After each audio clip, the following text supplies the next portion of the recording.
થવા ખાતે નશાબંધી અને આબકારી ખાતું ભરૂચ દ્વારા નશાબંધી અંગે જનજાગૃતિ કાર્યક્રમ 2 ઓક્ટોબર મહાત્મા ગાંધી જન્મ જયંતિ નિમિત્તે નેત્રંગ તાલુકાના થવા ખાતે આવેલ ગ્રામ નિર્માણ કેળવણી મંડળ થવાના શૈક્ષણિક સંકુલમાં નશાબંધી અને આબકારી ખાતું તથા ઇન્ટાસ ફાર્માસ્યુટિકલ્સ વાલિયા અને ગ્રામ નિર્માણ કેળવણી મંડળ થવાના સંયુક્ત ઉપક્રમે નશાબંધી કાર્યક્રમનું આયોજન કરવામાં આવ્યું હતું।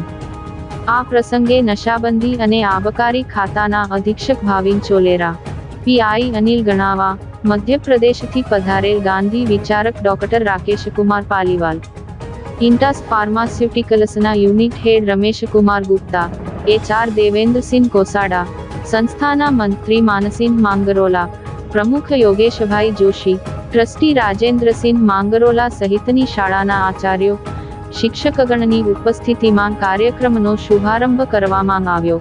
ઉપસ્થિત અગ્રણીઓ દ્વારા નશો કોઈ પણ વ્યક્તિ માટે નુકસાનકારક છે તે અંગે વિદ્યાર્થીઓને માર્ગદર્શન આપવામાં આવ્યું। જ્યારે મહાત્મા ગાંધીજી અંગે મધ્યપ્રદેશથી પધારેલ ડોક્ટર પાલીવાલજીએ મહાત્મા ગાંધીના વિચારો અંગે વિદ્યાર્થીઓ સાથે વિસ્તૃત સંવાદ કર્યો।